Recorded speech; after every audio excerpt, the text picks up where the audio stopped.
Hello दोस्तों। तो आज हम लोग क्या देखेंगे? आज हम लोग देखेंगे क्या जो कल जो एग्जाम हुआ था ना सीजी टेट का, उसका पूरा मैथ्स का सॉल्यूशन देखेंगे, कैसे इसे सॉल्व किया जाता है, कैसे डील किया जाता है। ठीक है, चलो देखते हैं, टाइम ना वेस्ट करते हुए। ठीक, जैसे एक क्वेश्चन क्या बोला है देखो, नीचे दिए गए उन सबसे लंबे, क्या बोला है, सबसे लंबे बांस की लंबाई ज्ञात कीजिए जिसे 121 वर्ग मीटर क्षेत्रफल के वर्ग के अंदर रखा गया है। ठीक, तो क्या बोला गया, एक वर्ग है ये। ठीक है, तो वर्ग की भुजा क्या होती है, सेम होता है, ए ही होगा। ठीक, तो इसका क्या बोला है, तो इसका एरिया दिया है, तो ए स्क्वायर का आपको वैल्यू दिया है क्या, 1 to 1 दिया है। ठीक, और याद रखना क्या बोला है आपको, सबसे लंबे बांस की लंबाई, तो सबसे लंबा बांस क्या होगा, ये वाला रहेगा सबसे लंबा बांस। ठीक, तो ये बताओ जो वर्ग है, तो वर्ग का विकर्ण क्या होता है, a√2 होता है। अगर हम लोग ए का वैल्यू फाइंड आउट कर लेंगे तो हम लोग बता देंगे कि बांस का लंबाई कितना था। ठीक, तो यहाँ से ए का वैल्यू निकाल लेंगे, क्या हो जाएगा, 11 होगा। अब देखो यहाँ पुट कर देते हैं, 11√2। अब देखो कहीं पे है ऑप्शन में 11√2 नहीं है, ये तो कैंसिल आउट हो जाएगा, ये भी हो जाएगा, √3 √4। अब √2 का वैल्यू क्या होता है, तो √2 का वैल्यू होता है क्या, √2 का होता है 1.414। ठीक, अब इसको जब आप मल्टीप्लाई करोगे तो क्या आएगा, 11 चौक होता है 44, 4, 11 एकम 11, 11 4 15, एक हासिल किया। 11 चौक 44 और एक 45 का 5 हासिल किया, 4, 11 एकम 11 4 15। और कितना के बाद डॉट है जी, 3 के बाद है, तो इसका आंसर क्या हो जाएगा, 15.554 है कहीं पर। तो ये लेकिन क्या है, 5536 है, तो इसका फाइनल आंसर होगा अप्रोक्स। ठीक है, इसके नियर में इसके। ठीक, चलो हम नेक्स्ट क्वेश्चन देखते हैं क्या बोला है। देखो नेक्स्ट क्वेश्चन क्या बोला है, कौन सा 2/5 के निकटतम है। तो 2/5 मतलब क्या समझते हैं, 2/5 अगर इसको करोगे तो 0.4 आएगा। अब देखते हैं इसके निकट आ रहा है कि नहीं। ठीक, तो इसका जो वैल्यू है, किसको अगर इसको डिवाइड करोगे तो क्या हो जाएगा, 0.4004 आएगा। इसको करोगे तो क्या हो जाएगा, 0.42 आएगा। ये तो वैसी का वैसी रहेगा, 4002, ये भी 2 आएगा। ठीक, इसको करोगे 0.402 ऐसे। ठीक, तो नियर में क्या क्या है, ये जे है और एल है, तो देखो जे और एल है कहीं पे, ये तो ये हो जाएगा इसका फाइनल आंसर। ठीक, अब नेक्स्ट क्वेश्चन देखते हैं। हाँ, अब ये वाला क्वेश्चन देखो क्या बोला है, यदि ए किसी कार्य को 10 दिन में पूर्ण करता है, ठीक, और बी उसी कार्य को 20 दिन में पूर्ण करता है, तो कथन निष्कर्ष के फॉर्म में, कथन क्या बोले, ए की दक्षता बी की दोगुनी है। ये ठीक है, तो सबसे पहले क्या बोल रहा है, ए किसी कार्य को कितने दिन में पूरा कर रहा है, तो ए जो किसी कार्य को 10 दिन में पूरा करता है, और बी उसी कार्य को कितने दिन में पूरा कर रहा है, तो बी उसी कार्य को करता है 20 दिन में। ये ठीक, तो दोनों टोटल वर्क कितना करेंगे, तो 20 करेंगे टोटल वर्क। ठीक, तो इसके एफिशिएंसी निकालोगे तो इसका एफिशिएंसी क्या होगा, 2 निकलेगा और इसका 1 निकलेगा। तो याद रखना ये ए है और ये बी है, तो ए का एफिशिएंसी क्या निकला, 2। एफिशिएंसी मतलब क्या, उसकी दक्षता, और बी का 1। अब देखो फुलफिल कर रहा है कि नहीं, कथन क्या बोल रहा है, ए की दक्षता बी की दोगुनी है। ये देखो ए की दक्षता बी की दोगुनी है, हाँ, तो ये पहला कथन सही हो गया। दूसरा क्या बोला है, किसी कार्य को करने की दक्षता उस कार्य को पूर्ण करने में लगने वाले समय के व्युत्क्रमानुपाती होता है बोल रहा है क्या, ये बोल रहा है जो दक्षता है, जो क्षमता, इफिशियंसी, ये व्युत्क्रमानुपाती होता है टाइम के। ठीक, मतलब ये बढ़ेगा तो टाइम तो कम लगेगा ही, और टाइम बढ़ेगा इफिशियंसी कम हो जाएगा, तो ये भी सही है। तो क्या बोला है, ए और बी दोनों सही है, तो इसका आंसर क्या हो जाएगा, ये। ठीक, हाँ, अब ये क्वेश्चन आया था मस्त वाला। देखो ये सब क्वेश्चन में भी आप लोग ना गलत करते हैं, मैं देखा हूँ। ठीक है, देखो क्या बोला है, 1 घंटा 45 मिनट एक दिन का कितना प्रतिशत होगा, क्या बोला है, एक दिन का।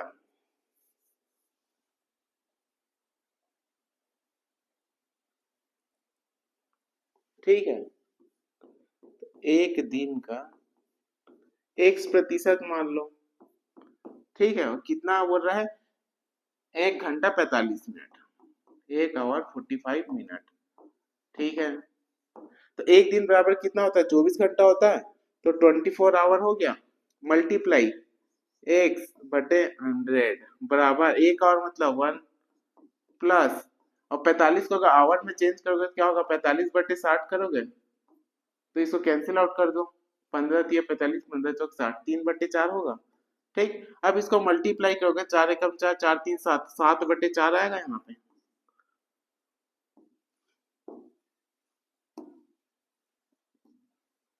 7 बटे 4, ठीक। अब क्या करोगे, इसको कैंसिल आउट कर देते हैं,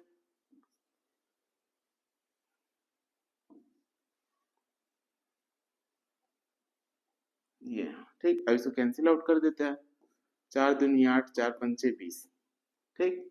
अब एक से बराबर क्या हो जाएगा, 7 इंटू 25 डिवाइड बाई जाएगा 24, ठीक। अब इसको अगर आप सॉल्व करोगे, ठीक है, तो क्या आंसर आएगा, इसको चलो इसको मल्टीप्लाई कर लेते हैं, 25 चौक 100 होता है, 25 पंचे 125, 25 छक्के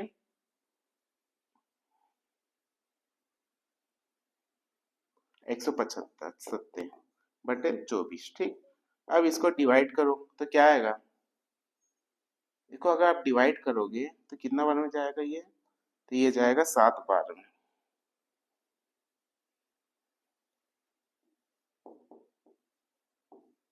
ये इसका आंसर आ जाएगा फाइनल, ठीक।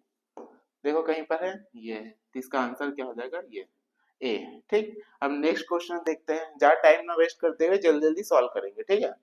क्या बोल रहा है, यदि एक पाइप किसी टंकी को 4 घंटे में भरता है, जो एक पाइप था वो टंकी को 4 घंटे में भर रहा था, एक पाइप मान लेता हूँ, जैसे ए मान लेता हूँ, ठीक है। एक पाइप और टंकी को क्या करता है, 4 घंटे में भरता है, भर रहा है मतलब पॉजिटिव, ठीक। और दूसरा पाइप उसी टंकी को 6 घंटे में क्या कर रहा है, खाली कर रहा है, मतलब निगेटिव होगा, ये निगेटिव कितना, 6 घंटे में उसी को खाली कर देता है, ठीक। और दोनों का वर्क निकालोगे कितना हम भर रहे हैं, तो इसका क्या हो जाएगा, 12 हो जाएगा, टोटल 12 घंटे में भर रहे हैं, ठीक। ये अब ए का इसका निकालो, इफिशिएंसी क्या था, 4 तिया 12, 4 घंटे में भर दे रहा है, और ये 2 घंटे में खाली कर दे रहा है, ठीक। अब क्या बोला आगे, यदि एक साथ दोनों पाइप कार्य करते तो कितने समय वह टंकी पूर्ण रूप से भरेगी, ठीक है। ये दोनों एक साथ भरेंगे मतलब एक साथ काम करेंगे, ये तो भरते रहेगा, ये तो खाली करते, दोनों कौन से टाइम में पूरा भर देंगे टंकी को, ये पूछ रहा है, ठीक है। तो यहाँ से क्या पता जाती है, ये 3 घंटे में भर देगा, ये 2 घंटे में खाली कर दे रहा है, तो प्लस आ रहा है +1, मतलब 1 घंटा और लग रहा है, किसमें, ये 12 में, तो 12 बटे 1, क्योंकि इफिशियंसी निकाले है तो कितना में 12, कहीं पे दिया है 12, तो 12 आवर लगेगा इसको, ये, ठीक। इसका आंसर क्या हो जाएगा, ये, ठीक। अब नेक्स्ट क्वेश्चन, हाँ अब देखो नेक्स्ट क्वेश्चन क्या बोला है, ये मैं अभी अभी आपको सॉल्व कराया था, किसमें, शॉर्ट से बनाया था ना वीडियो, उसको आप देखोगे तो पता चल जाएगा इसको कैसे निकालते हैं, ठीक। जैसे स्टेटमेंट दिया था, ये जो भी दिया है, ठीक। अब देखो इसका क्या बोला, गुणा करने पे इकाई का अंक, तो इकाई का अंक देखो क्या आएगा, तो इसका लास्ट लास्ट का नंबर लिख लो यार, क्या है, 1 है, 9 है, सबका लास्ट का डिजिट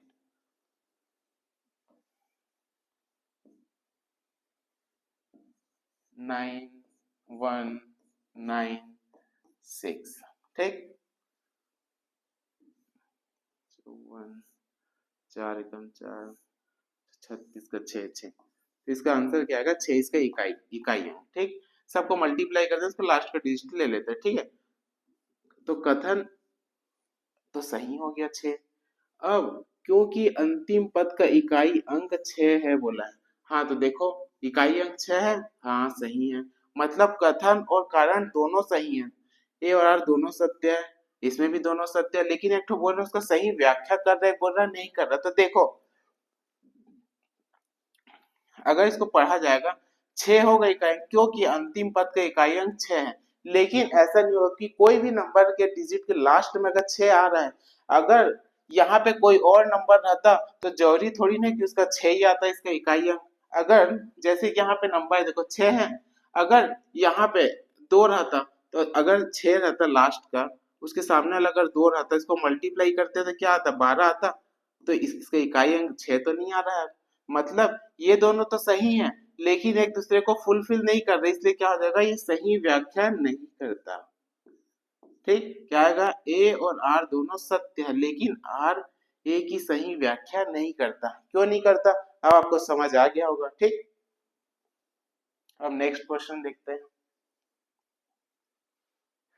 हाँ चलो, अब ये वाला क्वेश्चन में भी बहुत लोग गलत किए हैं। चलो एक बार देखो बना के इसको।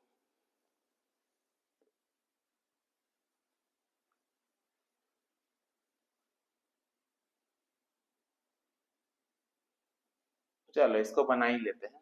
ठीक,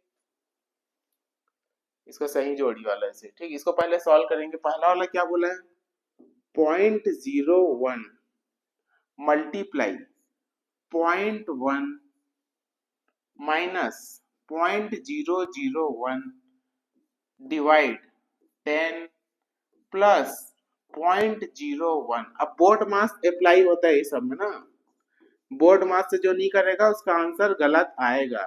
ठीक है, तो बोर्ड मास में क्या बोलता है, पहले डिवाइड होता है, ये इससे डिवाइड होगा तो क्या होगा यार, डिवाइड होगा तो एक जीरो और लग जाएगा, 0.0001, यहाँ पे क्या है प्लस 0.01, यहाँ पे माइनस। अब ये इससे मल्टीप्लाई होगा तो क्या होगा यार, इससे मल्टीप्लाई होगा तो 0.0, ये 0.001 माइनस ये।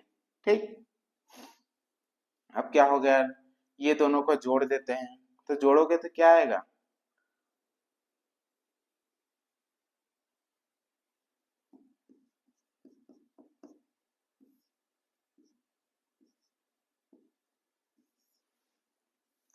अब ये दोनों को जोड़ दो यार, ये दोनों को जोड़ोगे तो क्या आएगा, अगर यहाँ जोड़ूंगा ये तो क्या हो जाएगा, 0.1 पॉइंट, ये 0.001। ठीक, अगर मैं इसको करूंगा फाइनल सॉल्व तो क्या आएगा, 0.0109, ये हो जाएगा इसका फाइनल आंसर। देखो कहीं पर है, ये है। ठीक, तो पहला का क्या हो जाएगा, पहला का हो जाएगा तीसरा। अब देखते हैं कोई मिल रहा है कि नहीं, पहला का 1 नहीं होगा, पहला का 1 नहीं होगा। अब पहला का तीसरा है, पहला का तीसरा है, तो ये दोनों में से एक होगा ही, और बी का भी 1 है, बी का भी 1 होगा ही, ये इसका 1 होगा।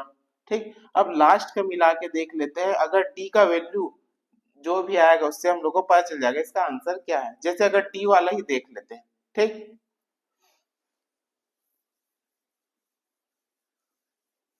डी वाले में क्या बोला है, देखो 0.01, फिर क्या बोला है, का 0.1 माइनस 0.001 डिवाइड बाई 10, फिर का 0.1। अब आपको पता है बोर्ड मास में का पहले मल्टीप्लाई होता है, जब इससे मल्टीप्लाई होगा तो क्या होगा, 0.001। ठीक, माइनस 0.001 डिवाइड बाई, अब ये दोनों मल्टीप्लाई होगा तो क्या होगा, जब ये इससे मल्टीप्लाई होगा तो क्या होगा, 1। ठीक, अब देखो ये दोनों सेम सेम है, मतलब ये कैंसिल आउट हो जाएगा। ठीक, कैंसिल आउट हो गया तो क्या बचा, यहाँ पे 0 बचा, तो 0/1 क्या होता है, 0 ही होता है, तो इसका आंसर क्या आएगा, 0। अब देखो कहीं पर है, डी का वैल्यू 0, हाँ ये है, मतलब डी का क्या आएगा, सेकेंड आएगा ये, तो इसका आंसर क्या हो जाएगा, सी। ठीक है, समझ आ रहा है ना आपको, अगर समझ आ रहा होगा तो लाइक करना जरूर। ठीक, बस शेयर भी कर देना। ठीक है, अब देखो 105 वाला क्वेश्चन क्या बोलता है, देखो हाँ ये जो क्वेश्चन है ना, ये आपको किसका पूछा है, एलसीएम एचसीएफ वाला पूछा है आपसे। ठीक है, और ये आपको मैं करवा चुका हूँ।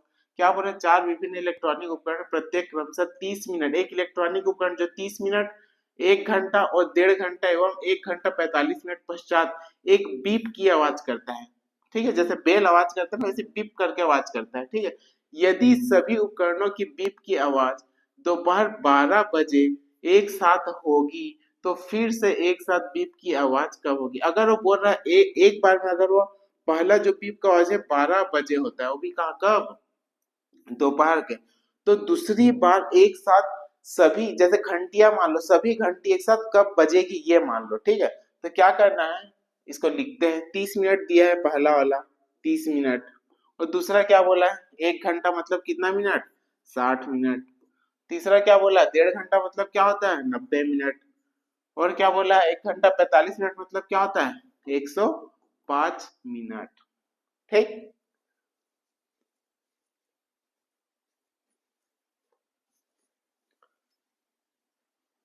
अब इसका क्या करना है, आपको एलसीएम निकालना है। अगर मैं इसको तोड़ दूं नॉर्मल, 15 दूनी 30 में, अगर मैं इसको तोड़ देता हूँ,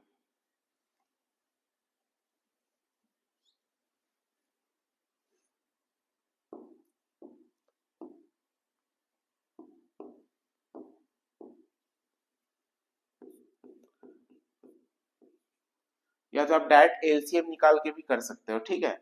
अगर डायरेक्ट में अगर इसको एलसीएम निकाल दूं, ज्यादा इधर उधर ना करते हुए डायरेक्ट एलसीएम निकाल देते हैं, ठीक है। डायरेक्ट इसको कर दो क्या, 15 से, 15 दूनी 30, 15 चौक 60, 15 छक्के 90, 15 सत्ते 105। अब इसको कर दो, 2 से जाएगा, 2 एकम 2, 2 दूनी 4, 2 तिया 6, ये 7। ठीक। अब इसका क्या आएगा, तो एलसीएम 15 × 2 × 2 × 3 × 7। ठीक। अब इसको मल्टीप्लाई कर देते हैं, 15 दूनी 30, 30 दूनी 60, 6 तिया 18, 7, 12। तो कितना आ रहा है, 1260 मिनट आया है। कितना, 1260 मिनट। लेकिन हम उसको आवर में कैसे निकालेंगे यार, जो 1260 है इसको डिवाइड कर देंगे किससे, 60 से, तो आवर में निकल जाएगा। एक जीरो कटा, एक जीरो कटा, 6 दूनी 12, 6 एकम 6, मतलब नेक्स्ट टाइम वह 21 घंटे बाद बजेगा, 21 घंटे बाद। ठीक। तो इसको कैसे समझोगे, ये क्लॉक मान लो यार, यहाँ पे एक क्लॉक है मान लो,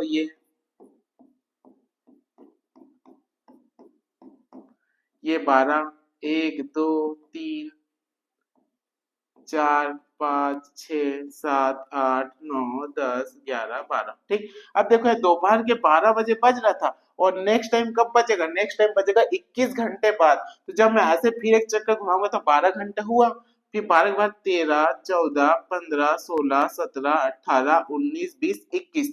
तो कब बजेगा, तो बजेगा 9 बजे। ठीक। तो इसका आंसर क्या हो जाएगा, फाइनल आंसर हो जाएगा 9 AM। ठीक है, देखिए बहुत इजी सवाल था ना। ठीक।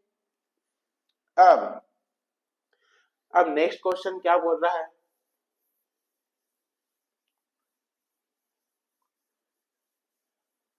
इस बार टेट का पेपर बहुत ज्यादा ही टफ आ गया था लेकिन। ठीक है। चलो क्या बोल रहा है, तीन घनाभ, तीन घनाभ है आपके पास, पहला घनाभ, दूसरा घनाभ, तीसरा घनाभ। तीन घनाभ जिसका आयतन समान है, कितना है इसका आयतन, सब तीन घनाभ दिया है आपको, ठीक है। उसका आयतन दिया समान, क्या है उसका आयतन, 216 है। इसका भी 216 है, इसका भी 216 है, और इसका भी 216 है। यदि इनकी लंबाई क्रमशः 6 सेंटीमीटर, 9 सेंटीमीटर, 12 सेंटीमीटर, इसकी लंबाई क्या बोला, लेंथ दिया है क्या, पहला का 6 दे दिया है, दूसरा का क्या दिया है, 9 दिया है, और तीसरा का दिया है 12। ठीक। उन्हें उनकी ऊंचाइयों के बढ़ते क्रम में लिखिए। यदि उनकी चौड़ाई आपस में समान हो, चौड़ाई समान होगा तो उसकी ऊंचाई को बढ़ते क्रम, चौड़ाई समान मतलब चौड़ाई 1 ले लेते हैं, और सबका 1 होगा, 1 होगा, 1 होगा। ठीक। अब आयतन बराबर क्या होता है, length into width into height ही तो होगा ना। ठीक। अब अगर पहले वाले का निकालेंगे, अगर इसका हाइट सबका लिख देंगे, h1 है, इसका h2 है, h3, क्योंकि पता ही नहीं हम लोग को। ठीक है। अब इसका हम लोग निकालेंगे तो क्या हो जाएगा, आयतन 216 तो होगा ही, लेंथ क्या है, विड्थ इंटू हाइट, 6 × 1 × h1 बराबर 216। तो इसको निकालेंगे तो क्या हो जाएगा, 6 छक्के 36, तो H1 का वैल्यू क्या आया? तो H1 का वैल्यू आया 36 पहला। ठीक, अब दूसरा देखते हैं। 9 इंटू 1 इंटू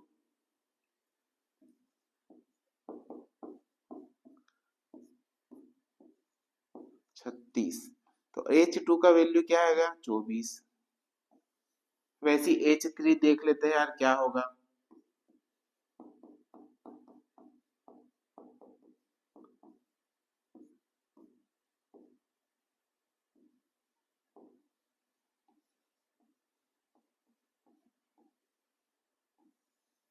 ये ठीक, तीनों का हाइट निकल गया, लेकिन क्या बोला है? ऊंचाई को बढ़ते क्रम में, मतलब छोटा से बड़ा करना। तो सबसे छोटा क्या है? सबसे छोटा आ गया क्या? ये वाला H3 आ गया सबसे छोटा। तो H3 का क्या था? 12 था, ये 12 सबसे छोटा है। ठीक है, ये उससे बड़ा क्या था? 24, इसका क्या हो जाएगा? 9। और उसके बाद क्या है? 6। अब देखो यही वाला होगा इक्वेशन, तो 12 इज ग्रेटर, हाँ ये। तो इसका आंसर क्या हो जाएगा? इसका आंसर हो जाएगा डी। ठीक, बस आपको थोड़ा सा सोचना है कैसे करना है करके। ठीक, अगर जो नहीं बनाया होंगे वो नेक्स्ट टाइम बना के आना, और जो बना लिए होंगे तो अच्छी बात है। ठीक, अब देखो नेक्स्ट क्वेश्चन क्या बोला है। एक पार्कर पेन है, ठीक है, एक पार्कर पेन का अंकित मूल्य 160 रुपए है, और एक ग्राहक उसे 122.40 में दो लगातार छूट से खरीदता है। तो पहली छूट 10%, तो दूसरी छूट बताना है आपको क्या होगा। तो एक पार्कर पेन का अंकित मूल्य कितना था? 160 रुपए था। पहला छूट कितना था? 10% का मतलब 90 हो जाएगा। और सेकेंड छूट बताना है, मतलब 100 माइनस डी बराबर कितना में? 122.40। ठीक, जब भी आप इसको सॉल्व करोगे तो इसका छूट कितना आएगा? इसका छूट आएगा 15%। ठीक, तो देखो ऑप्शन में कहीं पर सी आएगा 15%। ठीक है, तो इसका हो जाएगा फाइनल आंसर। ठीक है, चलो अब नेक्स्ट क्वेश्चन देखते हैं। अब देखो ये क्वेश्चन दिया है, ये तो बहुत अच्छा क्वेश्चन है साधारण ब्याज का। ठीक है, भले थोड़ा सा लेंदी टाइप का दिख रहा है। ठीक, क्या बोलते हैं? रकम 5 वर्ष में दोगुना हो जाएगी यदि ब्याज की दर इतना है। ठीक है, तो मान लेता हूं मैं एक प्रिंसिपल अपने से एज्यूम कर लेता हूं, जैसे 300 प्रिंसिपल। ठीक है, तो क्या बोला? 5 वर्ष में दोगुना हो जाता है। तो साधारण ब्याज के निकालोगे फॉर्मूला PRT/100 होता है। तो ये 300 हो गया, मल्टीप्लाई कितना वर्ष? 5 वर्ष। 5 वर्ष में क्या होता है? दुगुना हो जाएगी, तो यदि ब्याज की दर कितना होगा? 16 सही 2/3। इसको अगर निकालोगे तो क्या होगा? 48 50 50/3, 50/3 मल्टीप्लाई 100। अब इसको कैंसिल आउट कर देते तो 2 जीरो कटा, 2 जीरो कटा। ठीक है,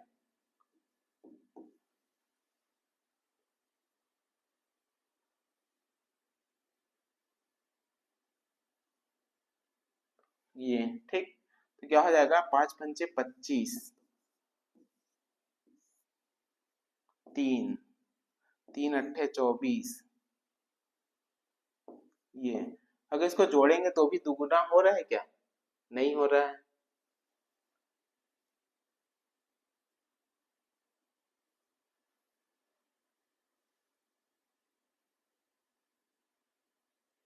इसको लास्ट में देखते हैं यार, थोड़ा सा वो लग रहा है ना। चलो नेक्स्ट क्वेश्चन देखते हैं। ये वाला क्या बोल रहा है? समान त्रिज्या वाले ठोस का। ठीक है, इसको लास्ट में देखेंगे। ठीक है, याद से, टाइम वेस्ट नहीं कर सकते ज्यादा। ठीक, समान त्रिज्या वाले ठोस के संबंध में, तो ये आपको आजकल क्या पैटर्न दे? आजकल यही पैटर्न दे रहा है क्या? आपको फॉर्मूला दे रहा, बोलेगा इसको सही जोड़ी में मिलाओ करके, तो इसलिए आपको फॉर्मूला पता होना चाहिए। ठीक है, चलो देखते हैं क्या बोला है। गोले का आयतन 4/3 पाई आर क्यूब होता है, सही बात है। शंकु का आयतन 1/3 पाई आर स्क्वायर एच होता है, ये भी सही बात है। और घन का आयतन 2r क्यूब, ये क्या लिखा है यही जानेगा, क्योंकि इसका होता है a का क्यूब। ठीक, क्यों? क्योंकि घन का सभी साइड हमेशा बराबर होता है, लेंथ विड्थ इनटू हाइट। ठीक, यहाँ पे घनाभ नहीं बोला। ठीक है, तो बेलन का आयतन पाई आर स्क्वायर एच होता है, ये भी सही बात है। तो क्या हो जाएगा? एल गलत हो गया। इसका आंसर क्या हो जाएगा, जे के एम, जे के एम। तो इसका आंसर क्या हो जाएगा, इसका आंसर हो जाएगा सी। ठीक, अब नेक्स्ट क्वेश्चन देखते हैं यार। हाँ, अब नेक्स्ट क्वेश्चन देखते हैं, ये भी बहुत अच्छा क्वेश्चन है। ठीक है, हम लोग क्या करते हैं आजकल, जब भी ऐसा क्वेश्चन आता है तो आप एक एक ठो को बना के देखो, अगर उसमें आंसर आ जा रहा है मतलब उसी को टिक लगा के निकल जाओ, फालतू टाइम वेस्ट मत करो। ठीक है, और नहीं अगर आ रहा है तो दूसरा भी निकालो यार। ठीक, क्या बोला है, यदि ए बी सी का माध्य क्या है, 5 है। ए बी और सी का माध्य क्या है, 5 है। 5 है इसका माध्य, लेकिन तीन संख्या है तो 3 से मल्टीप्लाई कर दो, 5 दिए 15, इसका टोटल निकल गया, A plus B plus C का वैल्यू निकल गया। और क्या दिया है आपको, A B plus B C plus C A का वैल्यू दिया है क्या, 0। तो क्या बोला, ए स्क्वायर बी स्क्वायर और सी स्क्वायर का माध्य निकालना है, मतलब a square plus b square plus c square का वैल्यू बताना है आपको क्या होगा। ठीक, तो आपको एक फॉर्मूला पता है, ए प्लस बी प्लस सी का स्क्वायर का क्या होता है, इसका फॉर्मूला होता है a square plus b square plus c square plus a B plus B C plus C a, ये होता है। ठीक, अब देखो ये इसका वैल्यू दिया आपको 15 है, ये 15, तो 15 का स्क्वायर कितना होता है, 15 का स्क्वायर होता है, डायरेक्ट भी लिखूंगा, टाइम ज्यादा वेस्ट नहीं करूंगा, 225 होता है, a square plus b square plus c square. और इसका क्या होता है, इसका वैल्यू 0 है, ये 0 हो गया, कुछ नहीं। तो क्या आया, 225 आया आपको, आया कि नहीं आया, 225 आया ना। लेकिन आंसर में 225 नहीं रहेगा, क्यों, क्योंकि ये तीन संख्या है तो इसको 3 से डिवाइड करोगे ना, तभी तो आएगा इसका बीच का वैल्यू। माध्य मतलब क्या होता है, एवरेज मतलब मीन, बीच का वैल्यू। ठीक है, इसको डिवाइड कर दो, 3 सत्ते 21, 3 पंचे 15। अब देखो आंसर में कहीं पे होगा 75, तो ए का 75 ये है। तो पहला का क्या होगा, तीसरा, पहला का तीसरा, ये वाला है पहला का तीसरा, ये तो होगा नहीं यार, मतलब यही आंसर होगा। चलो एक और निकाल के देख लेते हैं। ठीक, क्या बोला है, क्यों, क्योंकि इसमें उपरोक्त में से कोई नहीं भी बोला है, ठीक, इसीलिए।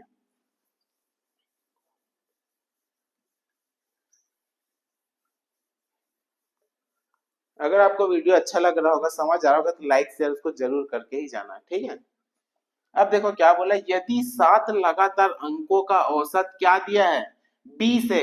औसत मतलब एवरेज, मतलब उसका जो मीन है, बीच का वैल्यू क्या है, 20 है। ठीक है, और 7 लगातार संख्या बोला, 1 2 3 4 5 6 7, तो इसका बीच का वैल्यू क्या दिया है, इसका बीच का वैल्यू दिया है ना 20।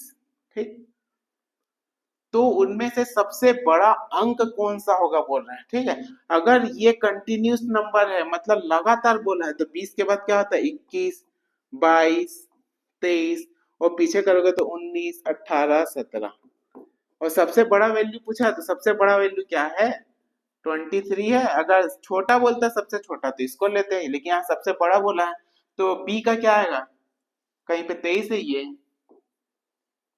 देखो फुलफिल किया ना, मतलब इसका आंसर क्या हो जाएगा, बी। ठीक,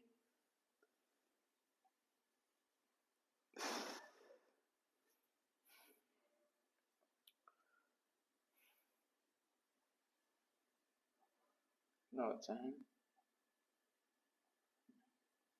ये हो जाएगा।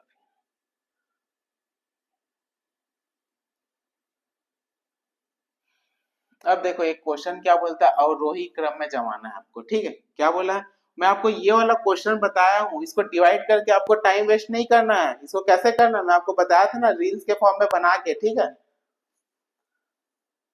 तो इसको कैसे करना रहता है, सब में एक एक जीरो लिख देना रहता है लास्ट में, जैसे 3 बटे क्या है, 5 है, 4 बटे 7 है, 8 बटे 9 है, और 9 बटे 11 है। सब में एक एक जीरो लगाओ और डिवाइड कर दो, इजी है। अब इसको डिवाइड कर दो, 5 छक्का 30, 6 बार में जाएगा ये, 7 पंचे 35, देखो 7 पंचे 35 हो गया, 7 सत्ते 49, इस टाइप का आएगा, 9 सत्ते 63, 9 अट्ठे 72, फिर 9 अट्ठे 72, ऐसी करके आएगा। और ये ये तो 9 आ जाएगा डायरेक्ट, ये 11 है ना, सॉरी सॉरी सॉरी, ठीक है, ये क्या है, तो ये है 11, ठीक, ये अब 11 से करो तो 11 × 88 दशमलव 11 × 11 ये। तो यहाँ पे क्या बोलते हैं, अवरोही क्रम मतलब बड़ा से छोटा आना है, क्योंकि डिसेंडिंग ऑर्डर है, ठीक है। अगर आरोही बोलता तो बढ़ जाता, अवरोही बोल रहा है मतलब कम होते जा रहा है, ठीक है। अब छोटा से बड़ा जमाना, तो छोटा क्या है, तो सबसे छोटा है आपका क्या, तो सबसे छोटा है आपका, ये क्या बोला, अवरोही बड़ा से छोटा, सबसे बड़ा वैल्यू क्या था, ये था क्या, 8/9 सबसे बड़ा है ना, अवरोही बड़ा से छोटा, और उससे छोटा 9/11, और उससे छोटा 3/5, अब उससे छोटा 4/7। अब देखो कहीं पर ये दिख रहा है तो यह आंसर होगा यही, क्या बोला, 8/9, यहाँ पर इसमें तो नहीं, इसमें नहीं, इसमें नहीं, 8/9, 9/11, 3/5 ये, तो इसका फाइनल आंसर क्या हो जाएगा, इसका फाइनल आंसर हो जाएगा डी, ठीक है। अब नेक्स्ट क्वेश्चन क्या है, ये नहीं, अब देखो नेक्स्ट क्वेश्चन बोला है, यदि समान कार्य के लिए लोगों की आवश्यकता आवश्यक संख्या नीचे दी गई है, ठीक है, उनकी दक्षता के बढ़ते क्रम में लगाइए, ठीक है, ए में 5 लोग है, बी में 8 लोग, ये, ठीक, बढ़ते क्रम में, ठीक है, तो याद रखना इसमें जितना नंबर ज्यादा रहेगा वही पहले आएगा, उसके बाद धीरे धीरे नंबर कम होते जाएगा, तो उसका आंसर रहता है, ठीक, जैसे 15 तो फर्स्ट में आ जाएगा, और सबसे छोटा नंबर कौन सा है, ये ए है, तो ये लास्ट में आ जाएगा। ऑप्शन में देखो फर्स्ट में अगर ओ होगा, ओ है, यहाँ भी है, और लास्ट में देखो के है, यहाँ पे के है, यहाँ पे नहीं है, मतलब इसका आंसर फाइनल क्या हो जाएगा, ए, ठीक। आपको वीडियो अच्छा लगा होगा तो थैंक यू सो मच।